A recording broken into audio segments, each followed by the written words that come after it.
a few weeks ago, I had the pleasure of speaking with Year of the Coyote, this metallic, hardcore, sludgy, crusty band from the Portland, Oregon area. I haven't happened upon these guys in all the years I've been living in Oregon, but Matt, the guitarist and vocalist, reached out to me with their first LP titled Siege, which dropped just a couple weeks ago. And after being subject to that sonic bludgeoning, I knew I needed to learn a bit more about the band. So as a result, I ended up catching a bit of their time before they played one of their shows these last few weeks. And I talked with the full band about kind of the philosophy of Year of the Coyote and learned a bit more about each member's respective backgrounds, where they're from, and kind of their influences, and how they are always trying to better themselves from a technical perspective and just a musician perspective in this band. So I sincerely hope you enjoyed this conversation between myself and Year of the Coyote. And thank you for any support you can show these guys. And thank you for the continued support. After this little introduction, I'll play one of their tracks off of Siege, one of their shorter tracks, so we can get into the conversation a bit quicker. And then at the end, I'll bookend this with one of their longer, sludgier, and in my opinion, like kind of one of their heavier, really crushing tracks. So yeah, thank you so much, and I hope you enjoyed this conversation.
Yeah, no, I appreciate you guys taking time to speak with me, especially when you probably could be using some of this time to, I don't know if you guys are going to be practicing before your show this evening. But No, we typically do it a day or two before, and then just try and save all your gumption for the actual show. for You know? sure, for sure. Yeah. Well, yeah, I'm trying to think of the best place to start. You guys want to just tell me a bit about kind of the origin of the band, how you guys all got together to create Year of the Coyote and all that? Yeah, sure. You want us to introduce ourselves first? Yeah, sure. Yeah, sometimes. I don't really know if you want clarification on the voices, because that's probably tough. Okay, But no, it can't actually. do- Oh, Yeah. So I'm Matt. I'm the vocalist and guitar player. cool. Cookie, I play bass. You sing too, man. I do some screaming. My name is Travis. I play drums. Sweet.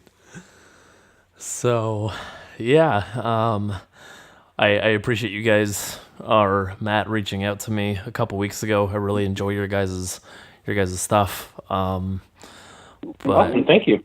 yeah. I'm hoping to catch you guys live at some point. I wish I could drive up to Portland today to go see you guys, but Where do you live, Ryan? I'm down Springfield? I'm in Springtucky, good old Springtucky. Yeah. Hey, are you all from Portland, or are you guys from other parts of Oregon or the country? This is Travis. I grew up in Alaska, but I've been here for, geez Louise, Cinco de Mayo will be 18 years. I've been here in Portland. Oh, sweet. Okay. What brought you down Yeah. from Alaska? Because I wanted to play music, and you can't really do much of anything playing music up there unless you play jazz or covers. Really? Okay. Yeah, I guess I've never heard of like an Alaskan metal band before, or a band that I know of that's from Alaska. There's 36 Crazy Fists. They're from there? Oh, interesting. Yeah, I grew up watching them play, and there's also I wrestled a bear once. They're from Alaska too. Are you shitting me? You're kidding. Oh my god. I listened to them way back in the day. I didn't realize they were Right. Okay, I But- stand corrected. But like me, they all left. Yeah. They were in Portland. Yeah. I wrestled a bear once was in Portland, and 36 started like they were in Seattle area. They were like Bremerton, and then moved down here. Oh, just because there's really no scene at all there. No, and especially, in the age of the internet, it's not like you sell records anymore. So you have to be able to tour, and where are you going to tour up there besides Kenai and Fairbanks? Yeah. Right. Yeah, maybe Anchorage. That's like the only other city I know that of the ones besides the ones you just listed off, I think. So Yeah, Anchorage is where I'm from. So okay. Surprised. This is Matt. I surprised how many of our friends who are musicians, like it came from Alaska. I mean, Really? Travis is one of many. Yeah. And it's not. I mean, it wasn't just to go play heavy music; it was to play pretty much any kind of music. Like Mhm. the biggest. Interesting. When I Dude, Portugal the Man. Those Portugal the fucking Man. guys just won a Grammy. They're all from Alaska. Are you serious? They just played in Eugene a couple days ago. I think their tickets sold out like instantly, so I couldn't go see them. But I didn't realize they were from there either. Yeah, man. They've been here forever too. But yeah, they're from up there. And those guys have been grinding. I've got nothing but respect for those dudes. Like, they've been doing it since what, 04 or 05? Yeah, when I got here, 05. When our hardcore bands would play shows with them. Jeez. Huh. Yeah. I'm learning a lot just in these first 5-10 minutes. I had no idea about any of this. Wow. Huh. So how about the rest of you guys? Are you Portland natives or Oregonians? Yeah, sorry. Sidebar. No, you're fine. I lived here about just as long, maybe a little bit longer. I moved out here when I was like 10, so I'm pretty much a Portland Northwest native. For sure. Lived in Vancouver, which is just north of here. Went to grad school in Corvallis. Oh, nice. Okay. But pretty much back and forth between there, and pretty much a native. Yeah. What'd you do? I've been in Portland. What'd you do in grad school? I got a master's degree in English literature. Oh, nice. Sweet. Yeah. Okay. I was a teacher for a couple years too. So. Awesome. I've been in Portland for 13 years. Oregon native, came from Eastern Oregon. Okay. For the music, for sure. Okay. Yeah, why don't you move over here? Come play bass. Or where were you at in Eastern Oregon? Ontario, so as far east as you can go and still be in Oregon. I didn't even know that there was an Ontario, Oregon. Yes. Wow. It's the last city you go through on the 84 before you hit Idaho. Oh, wow. Huh. Okay, so you guys are from all over different places in kind of the Northwest area, it sounds like, then. For sure. I don't know if is Alaska considered in the Northwest, I guess. Kind of, not really. I'd say it's the most. It's about the most Yeah, Northwest you can yeah, it's just, it's It kind is of, considered in the Northwest, ironically, because it is the furthest north. yeah, that is true. It's true. No, that is true. It's just I never thought about that. I always think of it as kind of the trifecta of Washington, Idaho, and Oregon. I never, for some reason, Alaska never crosses my mind. Well, Alaska's a fucking weird place, man. It's definitely its own thing. So how about you guys forming the band? How did you? I think I found. So I wasn't able to give your demo a listen, but or a full listen, but it looks like that dropped in December 2014. So when did you guys form the band? I mean, this band, probably about maybe just a little bit before that, 6 months to a year before we did that demo. Okay. 6 months is probably about right. 6 months is about right. But like the origin of the band, I mean, we formed from a previous band. Travis and I played in a hardcore band called Two Hands, based out of Portland. Okay. And, that just sort of fell apart. That fell apart. We played for a good couple years in that band with one or two other guys. Mm-hmm. Eventually both guitar players just kind of crapped out. I was the vocalist only originally, but by that time I had joined the band. Two Hands was a band before me too, so it kind of had a long lifespan in, sure, I'd say, like the Portland hardcore scene. Okay. And these guys called me one day asking me if I wanted to play vocals in Two Hands, or if I wanted to do vocals in Two Hands. While I was still in grad school, while I was still down in Corvallis, and for a couple of years I drive up and down from Corvallis every Saturday to practice. I see. I started writing songs on the guitar, because nobody else would do it. Because no one else would do it. Really? Huh. But I mean, it was also something that I just kind of always gravitated towards in the bands I've either sang in or played guitar in, like being a principal songwriter. And so Two Hands fizzled, and then it was just Travis, me, and our bass player, Matt, who we eventually were just like, Two Hands is not going to do anything. So we just formed a new band. Well, and I think we started out with, we took a couple of Two Hands songs and tried to see if you could sing and play guitar at the same time. Right. And that's kind of where it was born, because those, with the newer stuff that he'd written, it wasn't really meshing with the old Two Hands stuff. It was a lot more, it's a lot more technical and a lot heavier. Really? Than the older stuff. Less hardcore, more like crossover metal. More metallic for sure. Yeah. Okay. Huh.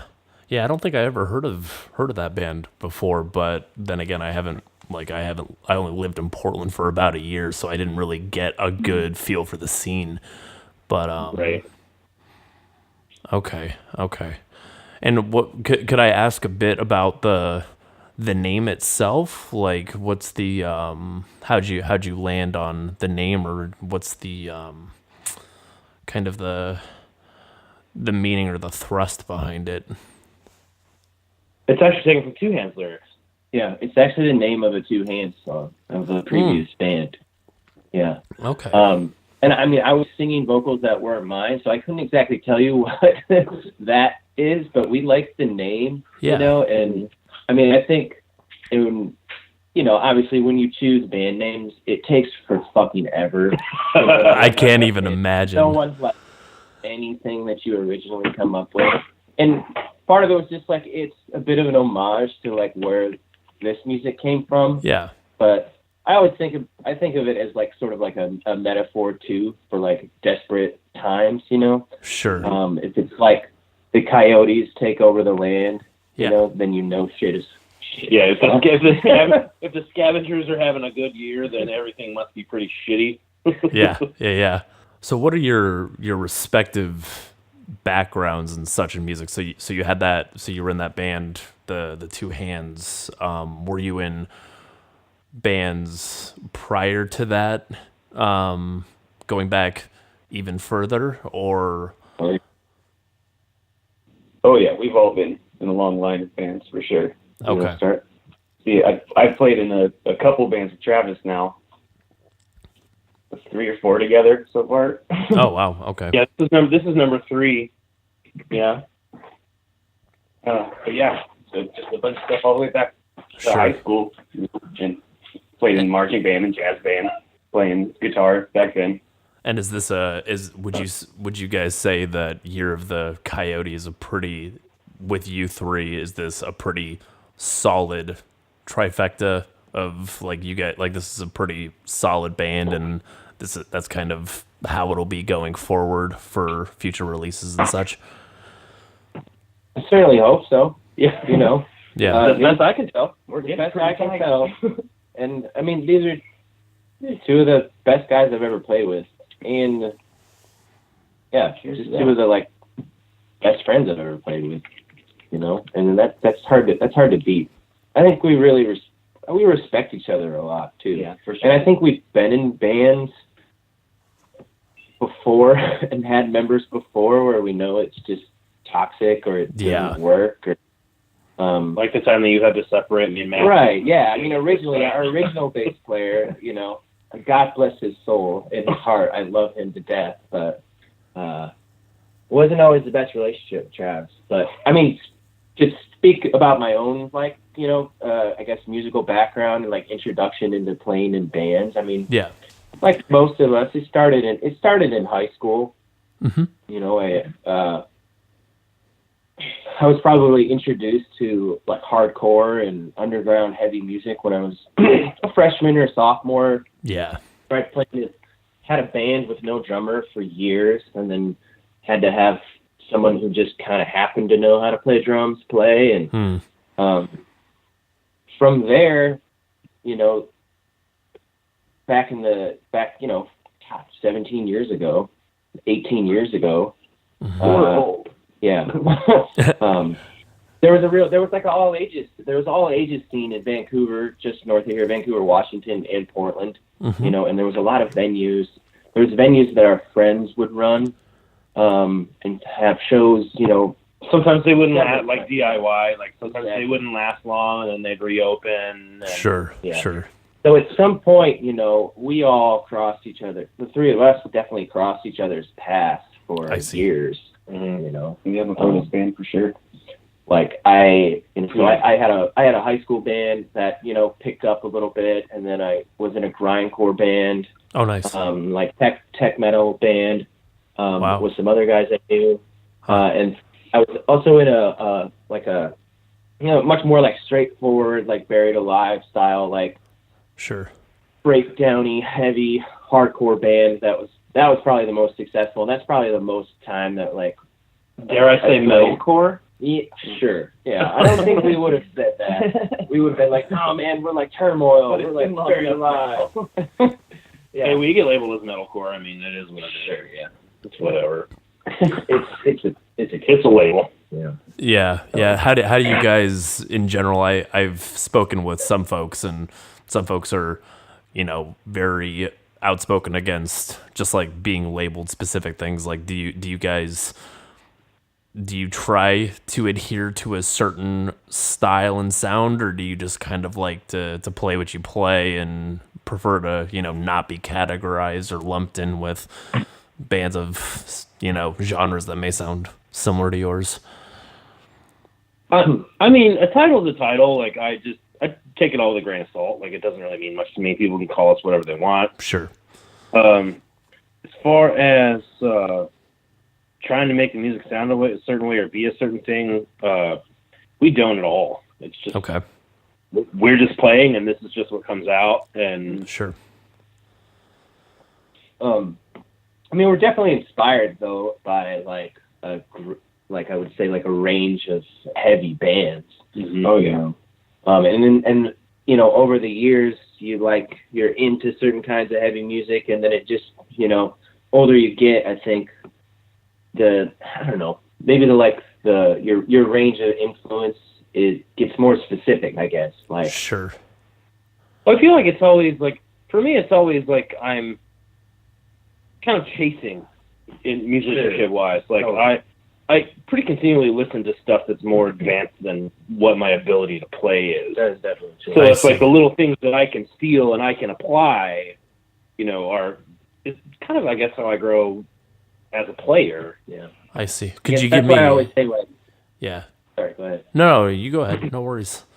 I was saying, like, aspire to or like inspired by is always like a key word for me.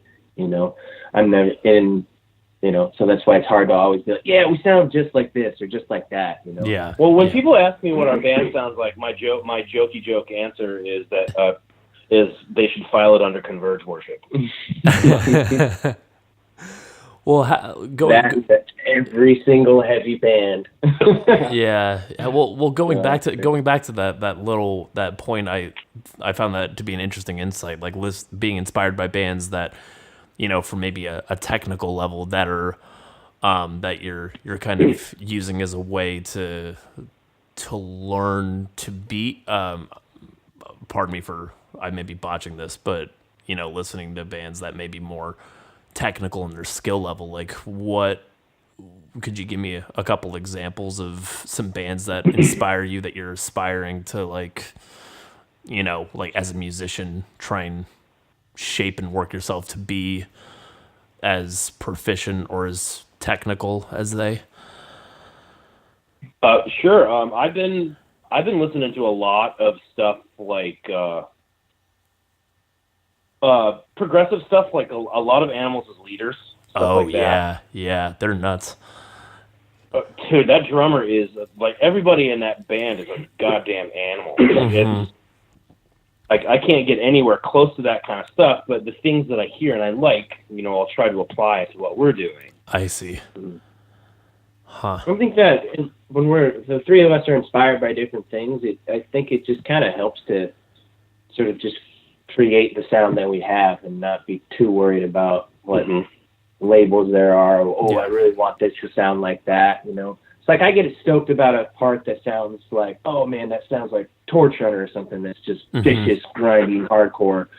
You know, and I'll get stoked about something that you know might sound more like Coalesce or Converge. Yeah. Yeah. Like, just out of general curiosity, what's some of the I know one or two you noted the kind of getting into hardcore in high school, but are there specific bands that you listened to and you just said, this is exactly what I want to do when like you're just like they got you into extreme music or got you into hardcore sludge, and you're just like, absolutely. Yeah. So for me, it's like bands like Snapcase. Okay. I started listening to Snapcase when I was in high school, and a band that just blew my fucking mind the first time I heard them was Turmoil. The first time I heard The Process Of, I listened to it and looked at the liner notes, and just at the end of the record, I pushed play again. Like, it was that good. It just completely blew me away. Huh. And I still listen to that record. And shit, that thing is 20 years old. The Process Of, I think, is 20 years old now. And wow. Okay.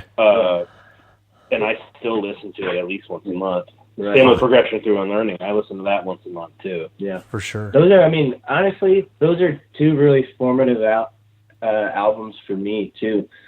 I remember just being into like shitty new metal or whatever you could find. Like, I was like really into Corn and shit.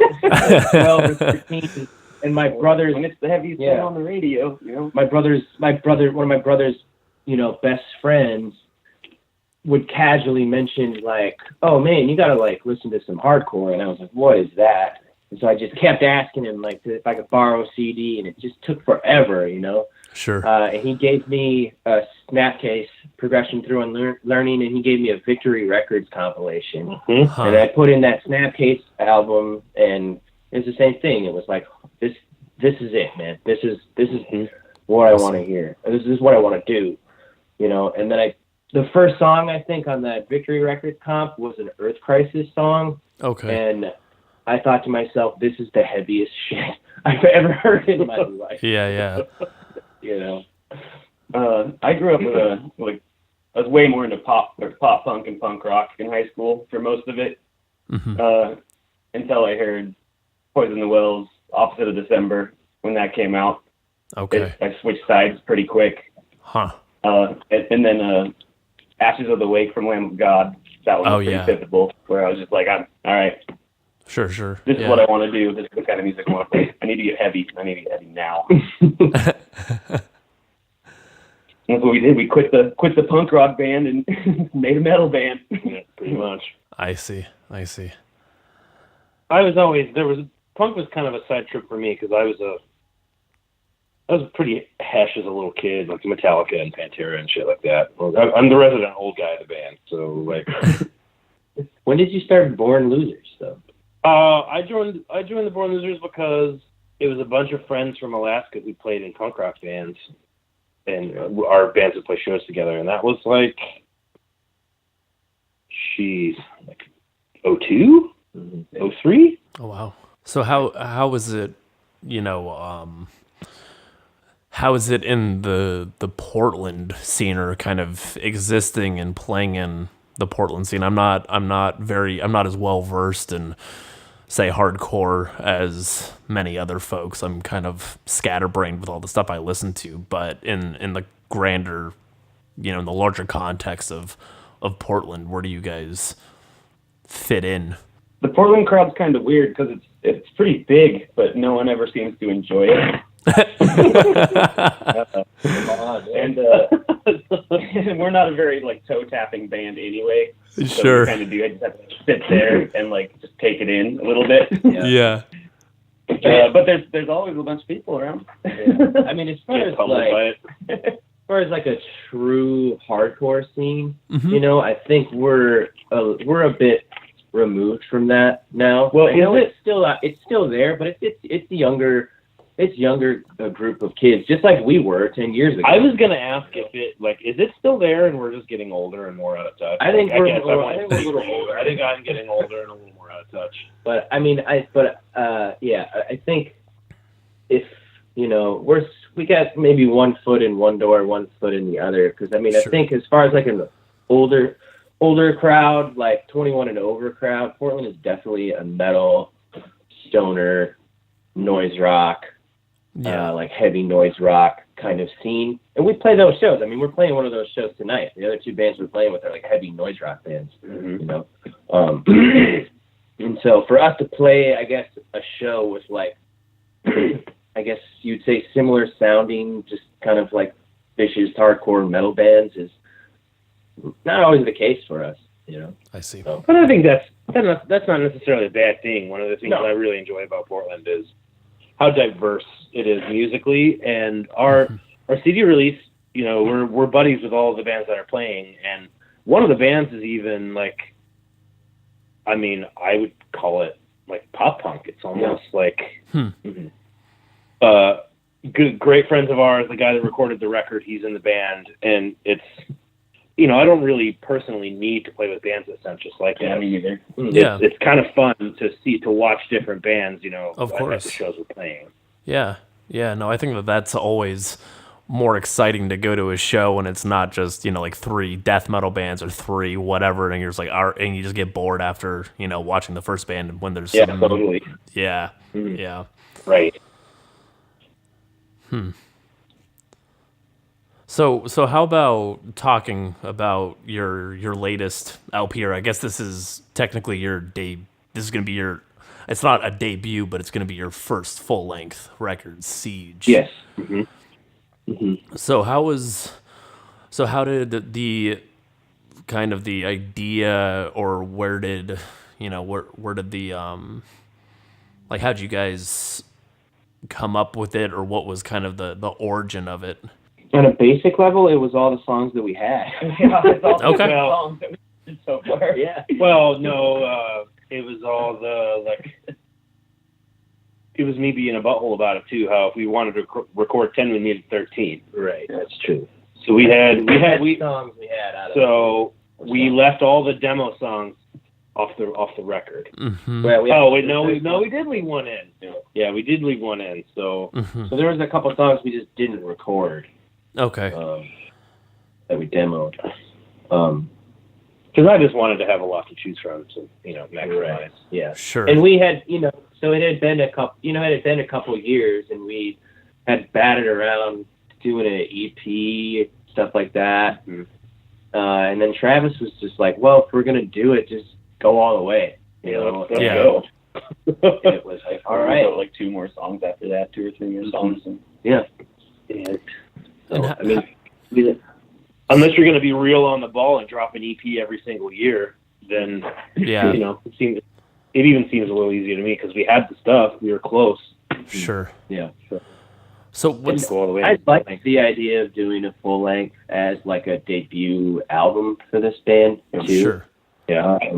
I mean, out of all of us, I mean, Cookie was involved in a full length recently because he wrote his own. He wrote and recorded and played his own. Mm. But for Matt, like it's been, It's been 10 years. Since I've done it. it's been a decade or better since I've done anything full length.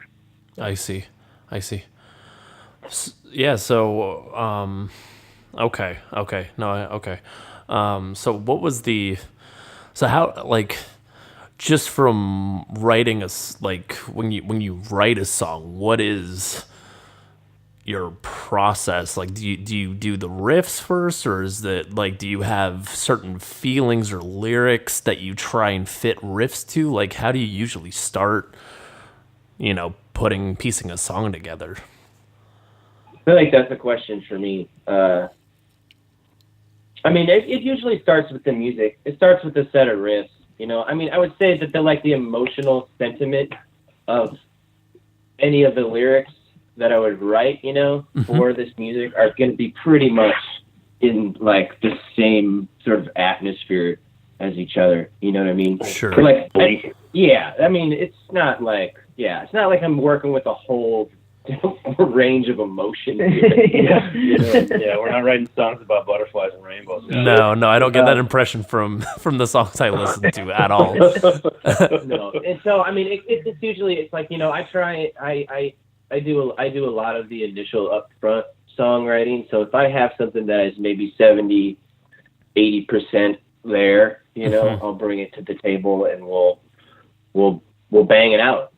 Okay. Eventually, so we get it the way we want, and Squish it around until it works. And I just like to see what I have ideas, but I like to see what these guys come up with, and then I think eventually we get to a spot where we're all meeting in the middle and digging what we're doing. And then once we have the music, I usually do the lyrics. Okay. I figured that part out. I figured out some backup vocals or whatnot too. So Sure. So I guess on the what is what is the band itself? So you're the Coyote. What's I feel like I may have already asked this in a different way, but what's kind of at the core of the band, or what's the core essence of it? Is there is there a certain I don't want to make it I don't want to make it sound like it's a political thing, but is there a certain like what's kind of like what, Philosophy or- yeah, like philosophy, or like what's like, yeah, like what's the, yeah, kind of like the core of it, or kind of the musical, like the impetus, like what are you, trying to get out into the world with the music you create? I mean, in this band, I mean, I guess I can't speak for everybody in the band, but Sure. I mean, I've always like, I mean, we're not an overtly political band in any way. None of the lyrics are overtly or directly, I'd say, political. I mean, some maybe a little bit more than others, but I mean, it's not. I mean, there's no. Even though we're all completely on the same page politically. Yeah, I mean that is true. I mean, there's no like, I'm not trying to like promote a way of life or a way of being or something like that. Yeah. I mean, when I think about it, it's just like, it is, I guess if there is something that I'm trying to communicate, that it's like, it's okay, that it's okay to just like, to be angry, to be pissed off, Sure. but to do something constructive with it that like, allows other people to like participate in it positively, Sure. And then I think, I mean, it's the cliche of every heavy band, but it's the fucking truth, man, is that when you play heavy music like this, like, it's your space to like get out some cathartic rage, and that can maybe be like a privileged thing to do or say, but I feel fortunate. Yeah, to have this it's a space. It's a space that like the same time that it's so negative, it's weird to say that like I really enjoy it and have a lot of like fun, like just exercising something that everybody needs to have. The heavier it gets, the more fun I have. Just fucking freak. You just need to freak out sometimes. You just need to freak out sometimes, man. Yeah. And there's something like with heavy music, especially. I think there's something almost like a sublime about it, It's like, it's terrifying and powerful, but you also just you really just lose your mind and yourself in it, and that feels good, Sure. to just be in your body, like just raging, rocking the fuck out. I guess if that's anything, that's what I guess I'd want it to communicate to people. But it's also obviously something that I love just about doing it. It's fun. Yeah. And we need to be the heaviest. I guess that's what we shoot for. Try. Okay. Yeah, we're gnarly on purpose for sure. Do people are people pretty receptive to the heaviness of it? I was fortunate to watch a couple videos that people took of some of your live shows, and it sounds loud as hell. But I haven't been able to go experience it. But I can never really see a crowd or anything in the videos, or I only see like two people standing kind of close. But yeah, I think it's a little hard for the casual fan. I feel like we sort of dive in and out of odd time signatures, so that can make it hard to stand there and, like Cookie was saying, bob your head to. Yeah. Yeah. I mean, the people who do come to see us specifically or into this kind of music, we generally get like pretty positive response. For the intensity of it. For yeah. Sure. Okay. So how about the band, like, looking at it from a perspective of when you first started the band to now, how has it evolved for you? Like, how has the project itself evolved, and how have you personally evolved, kind of being in this band and moving forward with it? I mean, it definitely, some of the response we've got from this record already before is like, I mean, it's just kind of affirmed that, some positive things for me that that we're a little more amorphous, but beforehand, you know. Sure. And it's kind of made me feel good. It's given me a drive to have more songs ready to like put on the table when we're ready to write. And yeah, I mean, it you know, from before, you know, like when the inception of the band, it was like, all right, well, maybe this will work. You know, It's just the three of us now. We'll see how this ship sails. And for me, it was a real challenge. I think I'd only done guitars and vocals in one other band previously at the same time. And it was much slower. It was much more of like a sort of progressive doom style band. I see. I see. And so vocal patterns, getting the vocals in there with much less complicated chord structures was a little easier. And so it was a challenge at first to be like, all right, I want to write this more complicated, faster music and do vocals at the same time. Yeah. But now I feel really comfortable in that. So, you know, yeah, going forward, I feel good in my own skin in this band, I guess you could say. Okay. For me, both these guys on strings are really good musicians. So I feel like it's pretty constantly forcing me to keep stepping my game up. Sure. And from the beginning of this band to now, I can pretty confidently say that I'm a much better and much more technical drummer than I was. Huh. Just having to try to keep up with the riffs that Matt writes. Yeah. I guess that's the thing. I mean, like going forward, why not just always get better, you know? Yeah. Or push yourself to be better. Why not? You know, I mean, that's what makes it fun, what keeps it fresh. And I think, like I was talking about, learning to play and sing at the same time, that challenge was fun. And see if I can do some more of it. Sure. You know, write something heavier, write something faster. So. Sure. And I guess this is, it may be,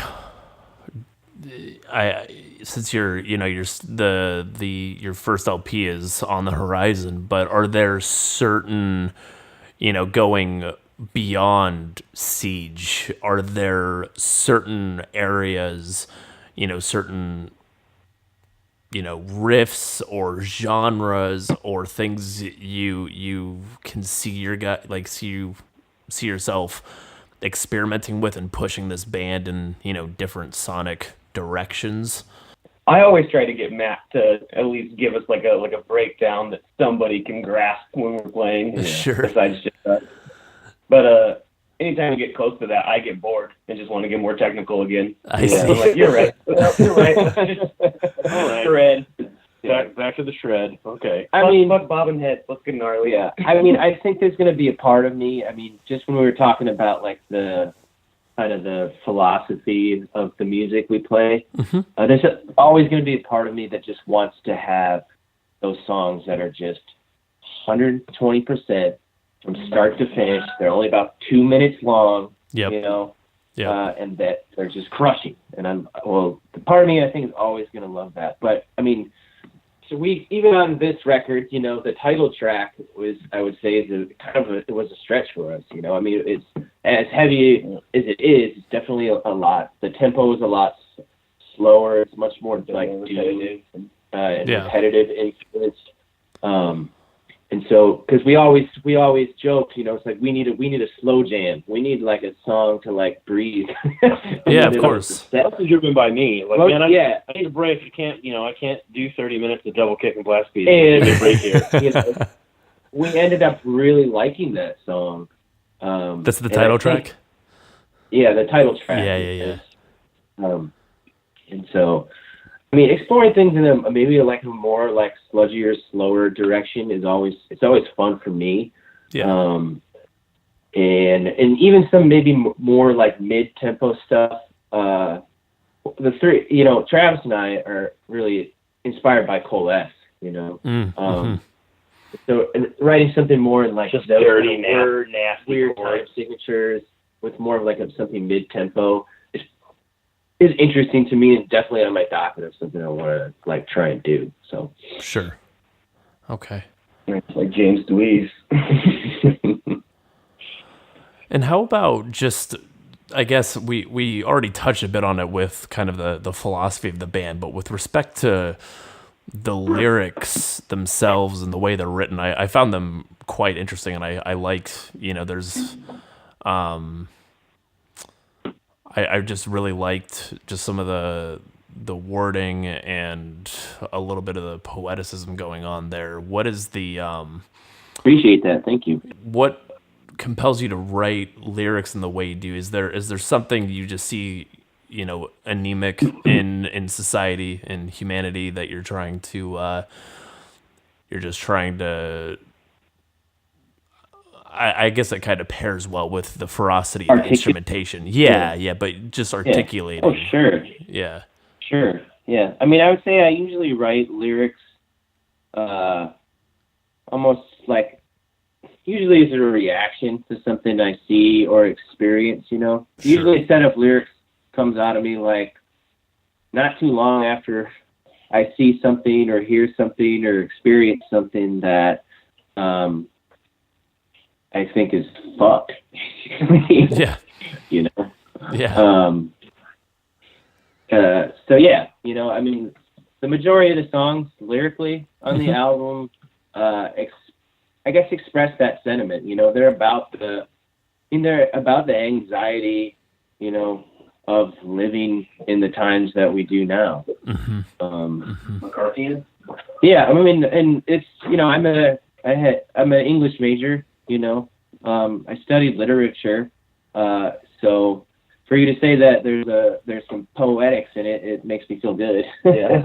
Oh yeah. No, and it's they're well written too, and I just like I read over some bits of it, and I just was like, oh yeah, these are I really enjoy. Like they seem a lot more. I don't know. They just seem more. They're legit for sure. No, it's like they just seem very well thought out, and they're more thought provoking than other bands' lyrics I've read. Like you can read some stuff and it just kind of comes off as okay, like I get what's going on, but I like just the way they're articulated. And yeah, you can tell he has spent some time doing it too. Yeah, yeah. It's like I like writing songs too, but like nothing, not even on the same level. I mean, I guess when I conceptualize a set of lyrics, I kind of do write it as like a poem initially, and then the patterns, how I apply that to the music come later. Sure.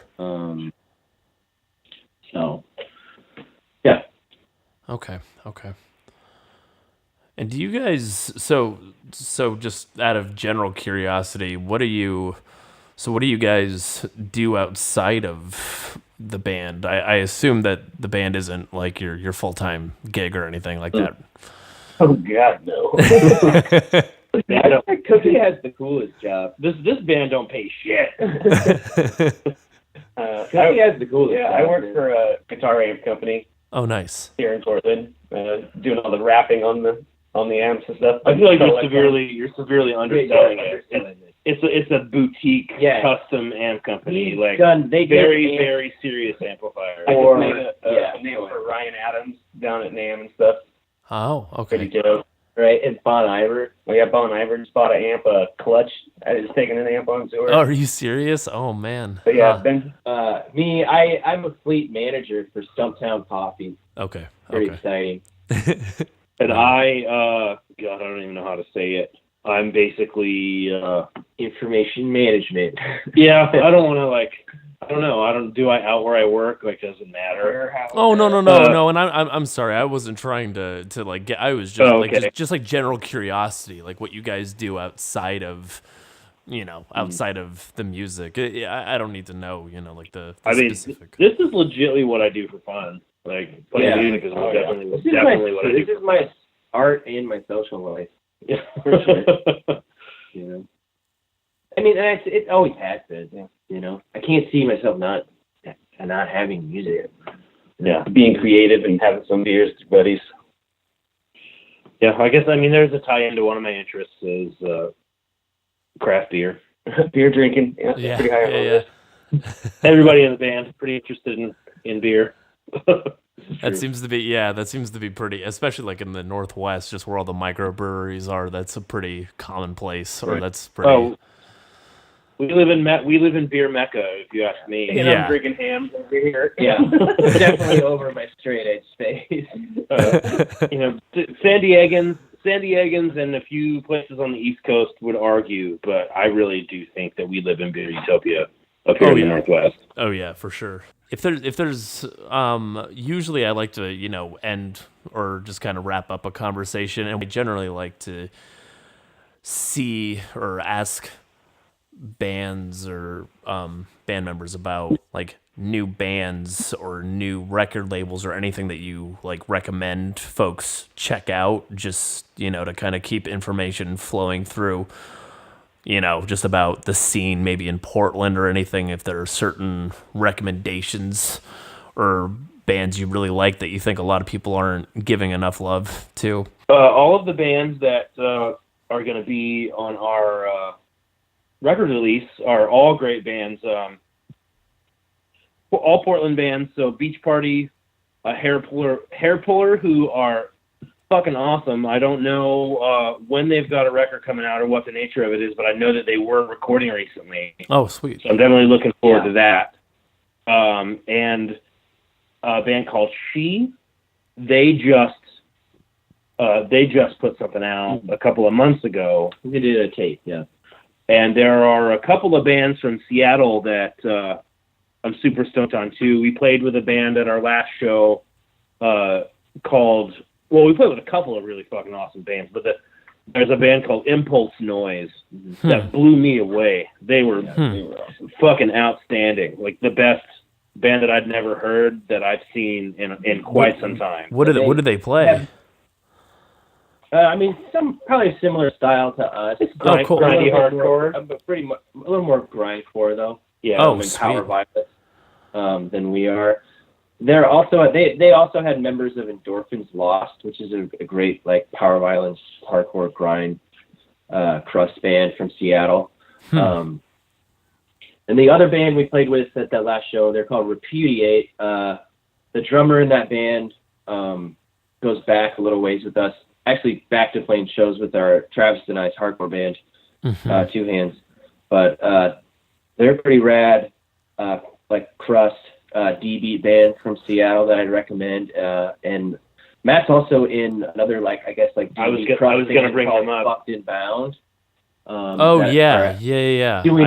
I think they have an LP I think coming out on, I forget what the record label is called, Atomic Action Records, the same label as like fucking Invincible. Oh yeah. I dig them a lot. Yeah. For sure.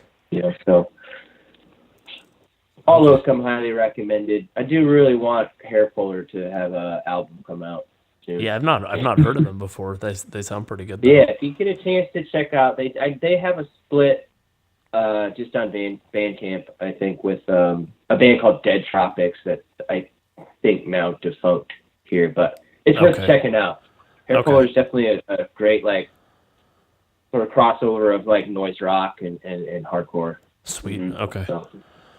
Also a three-piece. Yeah. Huh. There's a lot of Okay. that. Are there any aspects or whenever I speak with bands, I always feel like I ask the questions that I've got, and then some questions like kind of rise up naturally out of conversation. But is there anything about the band that I failed to touch on that you want people to know about you guys? No, man, I don't think so. I think Okay. I've never been asked about the philosophy of the band. Yeah, no, I hope that didn't come off. I always, it's, I can't imagine I don't know if how difficult of a question that is to. Just never thought about it before. Yeah. Well, it's hard to feel like what you're saying is cliche, Sure. But Sure. like I said, at the same time, it's the truth, and I think anyone who plays this type of music would have a hard time disagreeing with that. I really do appreciate you taking time to speak with me. No, Hey, man. absolutely. Thanks for having us. And thank you.